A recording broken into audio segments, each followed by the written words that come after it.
Hello everybody and welcome back to Jester's Grin. Today we're going to take a deep dive straight into Wolf Creek. Let's jump in, shall we? Ivan Milat was a serial killer who killed at least 7 tourists between 1989 and 1993. These killings became known as the Backpack Killings.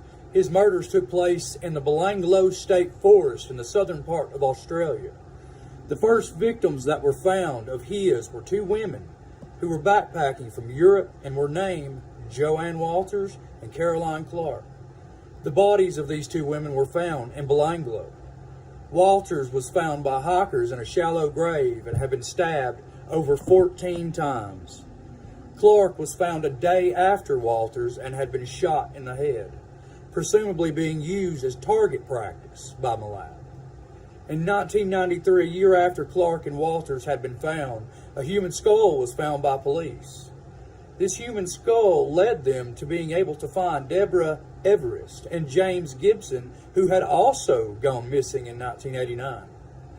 Gibson's spine had been completely severed by a sharp blade, and Everest had been stabbed and then beaten to death.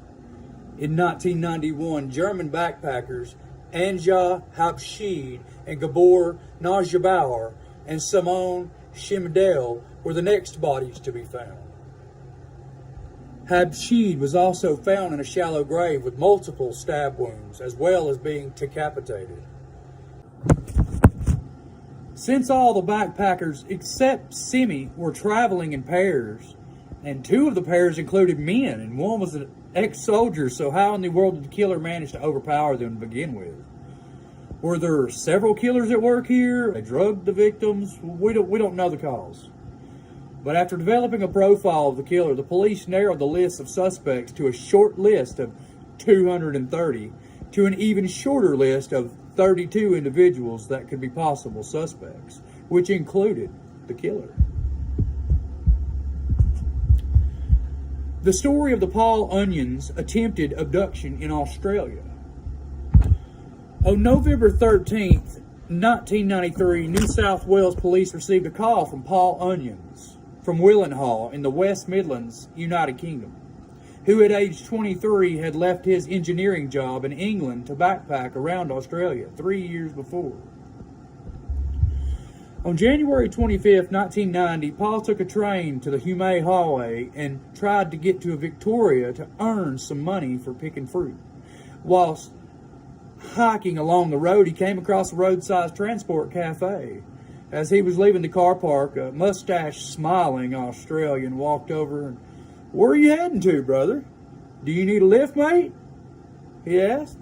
He told Paul his name. His name was Bill, and he seemed like a genuine and friendly man. So after we set off in his 4-wheel drive, I talked about my family and plans in Australia that I had, and he chatted about the sort of work that he did for a living. He was quite cagey about his job. He really didn't want to speak about it much, and all he would tell me is that he'd spent a lot of time on the road, plenty of time.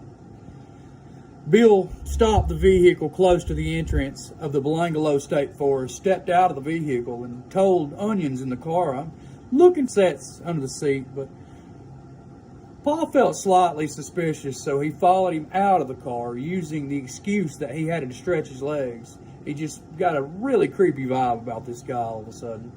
And after a couple minutes, they both got back in the car, but seconds later, Bill got out again and started rummaging under the seat once again. Bill pulled out a black revolver and pointed the gun straight at Onion's forehead. Then he reached under the seat again and pulled out a bag of rope. At that point, Paul undid his seatbelt and ran for it, under gunfire. Bill managed to catch up with Paul and dragged him to the ground.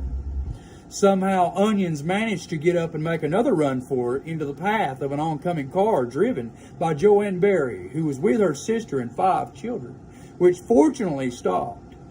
And as he jumped back into the seat again as they drove off, Paul remembers the gunman standing with a stupid grin on his face, which he could not get out of his head for years. Onions and Joanne Berry managed to get to Barrow Police Station, where they gave detailed information about the attacker's appearance, job, and the type of 4-wheel drive that he was driving. But staff merely handed him $10 to get back to the British High Commission in Sydney, and the report lay filed in a drawer for years. But after reading newspaper reports about the remains of several partially buried bodies having been found in the nearby Belangolo State Forest, Onions called overseas from the United Kingdom to remind the police of the story of his own assault by the mysterious Bill. Unfortunately, his call was missed for 5 months. On the 13th of April 1994, Detective Gordon found the note regarding Onion's call to the hotline 5 months earlier. Superintendent Clive Small immediately called for the original report from Boral Police, but it was missing completely from their files. Fortunately, Constable Janet Nicholson had taken a full report in her notebook, which provided more details than the original statement itself. God is good. Ivan Milat and the Backpacker murders. Based on these reports and the other investigations' work, police finally zeroed in on one man, not called Bill, but a man called Ivan Milat. A man who was of Croatian descent, as his father had immigrated to Australia, but who was very anti-foreigner with forthright views.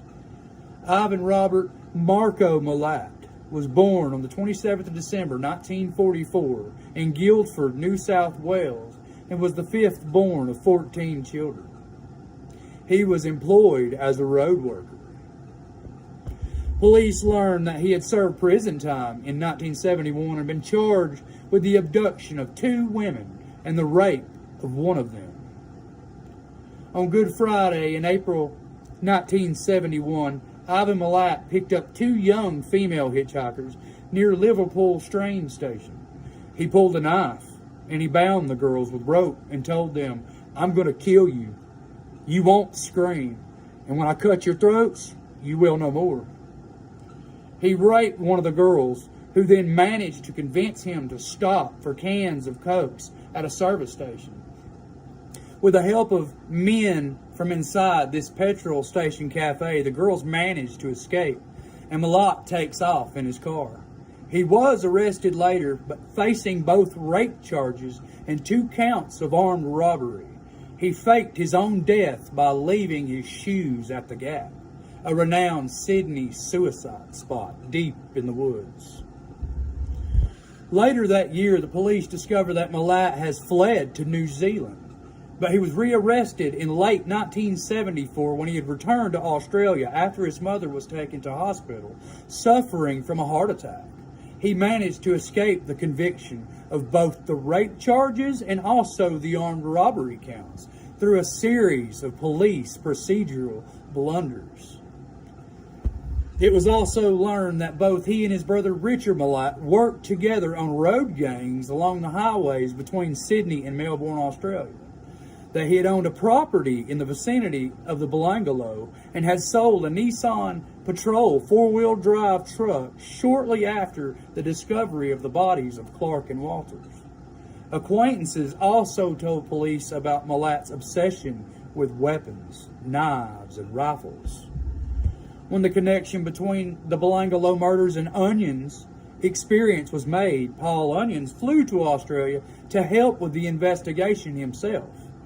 On the 5th of May 1994, Onions positively identified Milat as the man who had picked him up, the mysterious Bill, and had attempted to tie him up and possibly murder him if he wouldn't have got away that day. The arrest of Ivan Milat.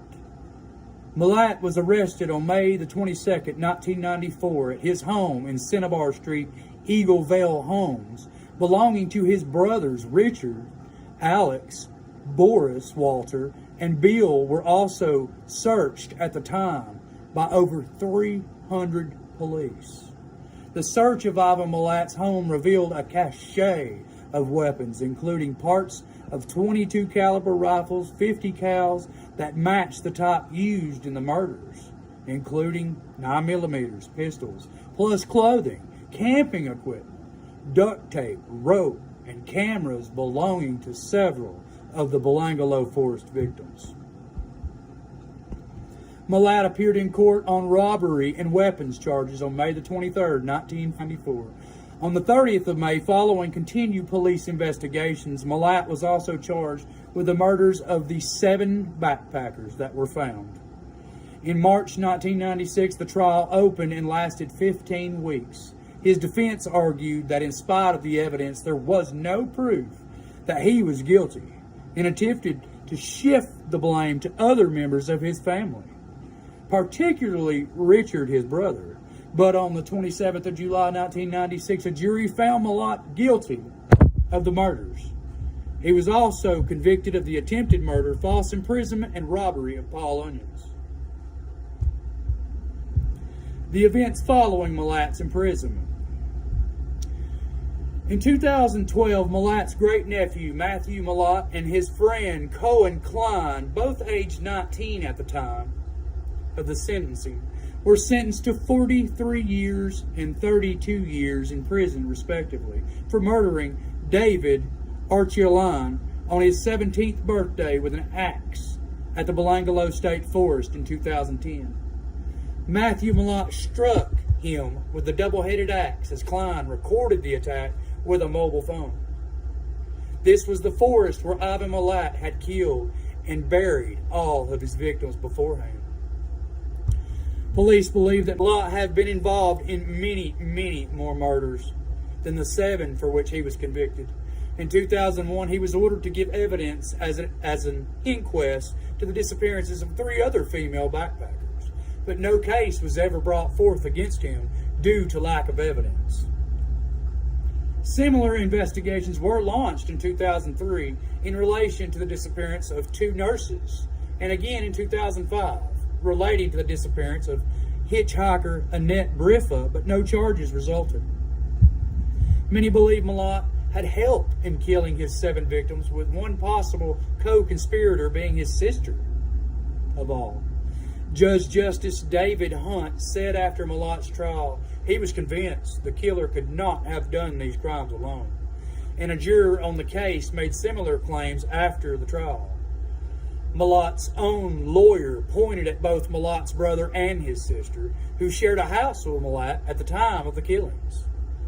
One key piece of evidence implicating Malat's sister is that cigarette butts were found near the body of Caroline Clark.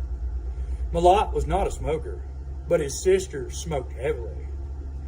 Police said they interviewed the sister on several occasions, but had no reason to believe that she was directly involved. In December 2017, Malat unsuccessfully tried to appeal his convictions for the 7th time, and he remained in a Supermax prison in New South Wales until his untimely death in 2019. Ivan Malat, known in his family as Mac, died in Long Bay Jail's hospital wing in New South Wales from terminal esophagus and stomach cancer at about 4 a.m. approximately on Sunday, October the 27th, 2019. He was age 74 at the time of his death. He had been undergoing chemotherapy since first being diagnosed in May 2019 with cancer. The families of some of his victims hoped for a deathbed confession, just praying, to bring some form of closure, but there was none to be had. Malat categorically denied completely being the backpack murderer. When asked again by his family in his dying days, he said he didn't need a priest. He had nothing to confess, but just smiled in contempt. To his dying days, Malat showed no remorse whatsoever despite overwhelming evidence and several failed appeals. He will not soon be missed. Guys, Jester's Grin. Love y'all. Hope y'all enjoyed the content. Love y'all. Like, subscribe, YouTube, Jester's Grin. Y'all take care. Have a blessed day.